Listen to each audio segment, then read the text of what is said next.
तर्जुमा कुरान पढ़ रही थी। अब शादी के बाद भी पढ़ती हो, भला क्या जरूरत है इन सब की। अब तो हमारा काम घर संभालना, शौहर की खिदमत और बच्चों को पालना है। अरे खुदा की बंदी, अल्लाह की बंदी, खुदा से डर, अपने दिमाग का सही इस्तेमाल कर। तुझे पता है तू क्या बोल रही है? क्या घर संभालने और शौहर की खिदमत करने के अलावा औरतें और कुछ नहीं कर सकती?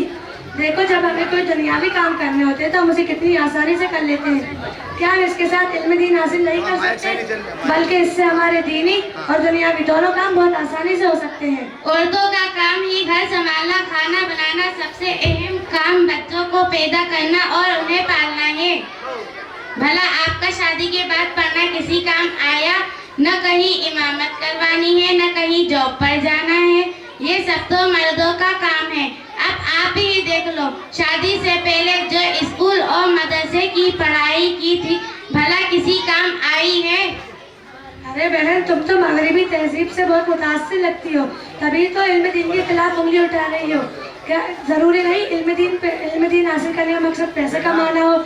इल्म तो इंसान की जिंदगी के हर मोड़ पर काम आता है और इंसान को सही और गलत की तमीज सिखाता है। हाँ, ये सही बात है कि पैसे कमाना मर्दों का काम है, फिर भी तुम बहुत गफलत में हो। तभी तो जाहिल और गवारों की तरह बातें कर रही हो कि औरतों का काम सिर्फ सफाई करना, खाना बनाना, बच्चे पैदा करना, बस यही रह गया है। अरे मेरी प्यारी बहन, अपना मकाम तो पहचाने। अल्लाह ताला ने हमें साहिब औलाद बनाया है। अगर हम औलाद की तरबियत अच्छी करेंगे तभी तो हमारे बच्चे सलाहुद्दीन अय्यूबी और मोहम्मद बिन कासिम की तरह बन पाएंगे। ओ मौलवी साहिबा, मैं भी अपने बच्चों को संभालना ही चाहती हूँ, बिगाड़ना नहीं।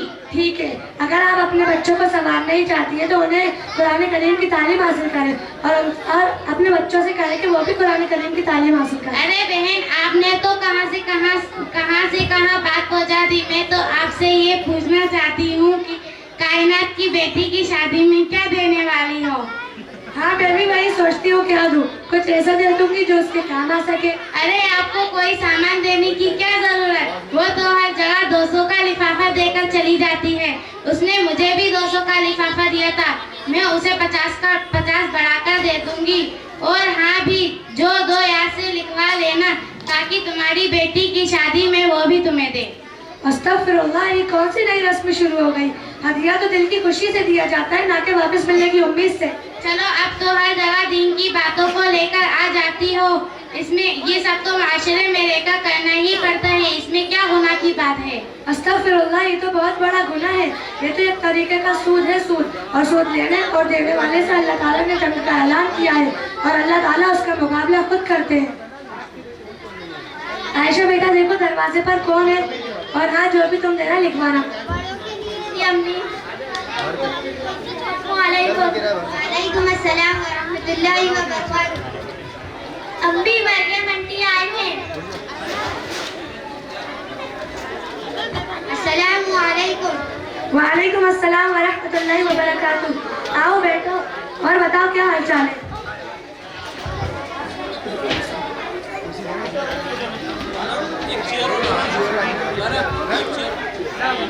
चलो, फिर ऑनलाइन की बात है।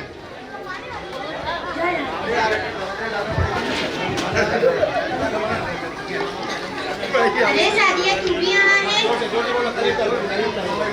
अरे सादिया, तू भी यहाँ है? हाँ, मैंने भी इससे बुलाया है। अब आप लोग बैठकर बातें कीजिए, मैं आप लोग के लिए चाय नाश्ते का इंतजाम करती हूँ। और बताओ, क्या कर रही थी? मेरा तो पूरा दिन काम में ही गुजर जाता है।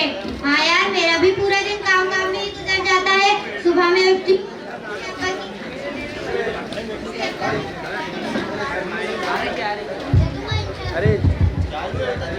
उसके अब्बा की फरमाइश शुरू हो जाती है। नाश्ता तैयार करना, कपड़े इस्त्री करना।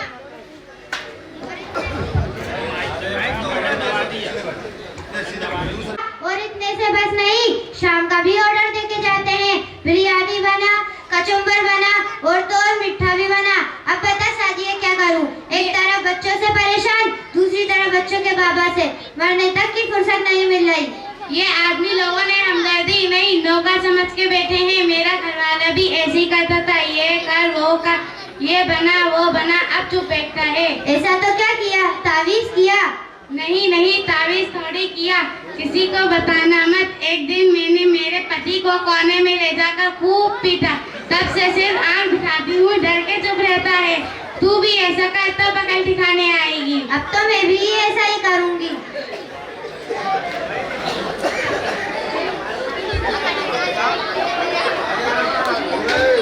आयशा देखो दरवाजे पर कोई है। जी अम्मी।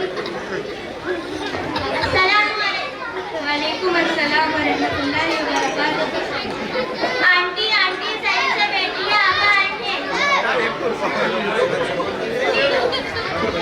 कौन सी आंटी आई है?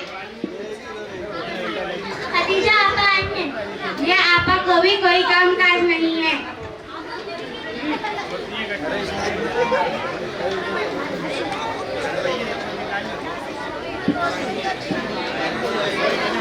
अस्सलाम वालेकुम फातिमा। वालेकुम अस्सलाम व रहमतुल्लाहि व बरकातुहू। आओ बैठो आपा, और क्या हाल चाल है? जी अल्हम्दुलिल्लाह, अल्लाह का फजल है, बहुत खुशगवार जिंदगी गुजर रही है। अच्छा बताओ आप लोगों को क्या हाल चाल है और क्या चल रहा है? क्या बताऊं आपा, हमारी जिंदगी के रोने लेकर बैठे हैं। अच्छा ऐसा तो क्या हुआ? ये आदमी लोगों का कितना काम होता है, सुबह से लेकर शाम तक लगे रहते हैं। एक तरफ बच्चों से परेशान, दूसरी तरफ बच्चों के बाबा से परेशान। अरे सादिया, आपको ऐसा नहीं कहना चाहिए। आपको पता नहीं शौहर का कितना बड़ा मकाम है और बच्चों की परवरिश का क्या सिला मिलता है? आपा सिला का मतलब क्या है? सिला का मतलब ये है कि शौहर की खिदमत और बच्चों की परवरिश पर मिलने वाला अजर सवाब है। ऐसा है तो सुनाओ, सुनकर कुछ समाधान निकल आए तो थोड़ा कुछ सुकून मुझे भी मिल जाएगा। नहीं नहीं मरियम, थोड़ा सुकून नहीं मिलेगा, बल्कि बहुत सुकून मिलेगा और बहुत खुशी भी मिलेगी। आप सल्लल्लाहु अलैहि वसल्लम के पास एक औरत किसी काम के लिए गई। आप सल्लल्लाहु अलैहि वसल्लम ने उस औरत का काम किया और पूछा क्या तुम शादीशुदा हो? उस औरत ने कहा हाँ मैं शादीशुदा हूँ। फिर आप सल्लल्लाहु अलैहि वसल्लम ने कहा आपके खाविंदों के साथ कैसा सुलूक है? उस औरत ने कहा मैं मेरे खाविंद हक में कोई कोताही नहीं करती, मगर जो मेरे बस में नहीं हो।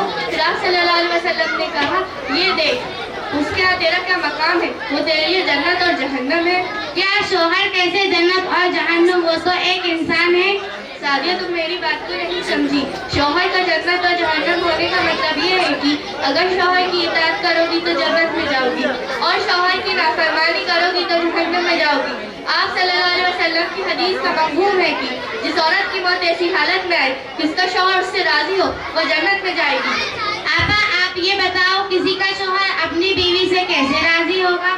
सादिया तुम चाहती हो कि तुम्हारा आखिरी वक्त हो और तुम्हारा शौहर तुमसे राजी हो, नाराज ना हो, तो तुम्हें चाहिए कि तुम तुम्हारे शौहर की खूब खिदमत करो। जब तक जिंदा हो कभी नाराज मत करो। और याद रखो कितनी जिंदगी है, वही 60-70 साल, और तुम्हारी उम्र 30 की तो हो चुकी है। अब बाकी उम्र अपने शौहर को खुश रखते हुए गुजारो, हमेशा के लिए रहमत और बरकतों वाली जन्नत में दाखिल हो जाओ। अच्छा तो ठीक है, मैं भी अपने घर वालों को खुश रखूंगी और उनकी खिदमत को अपनी खुशनसीबी समझूंगी। लेकिन आपा हमारे शौहरों के लिए भी कोई वजीफा बता दीजिए ताकि उनका दिल भी थोड़ा नर्म हो जाए। आप अपने शौहर की खूब खिदमत करो और उनकी बातों को मानो और अल्लाह से उनके लिए खूब दुआ करो। देखना इंशाअल्लाह अल्लाह उनके दिलों को नरम कर देंगे। शुक्रिया आपा। ये दीवानी सादिया मेरे कान भर रही थी।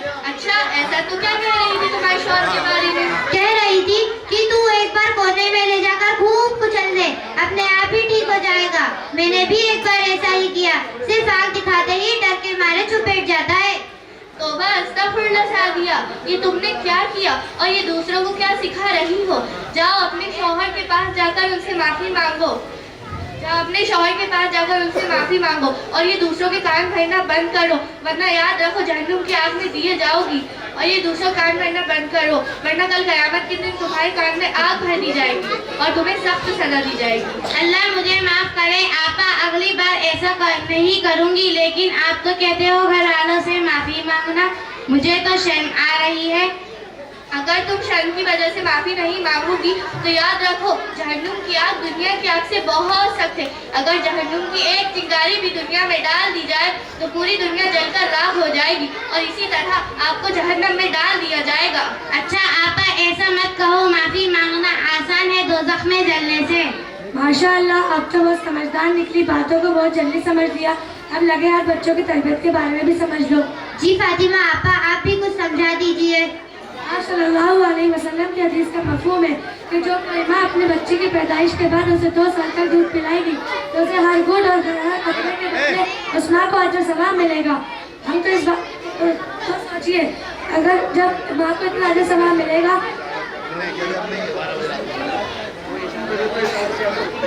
जब माँ को इतना अजर सवाब मिलेगा,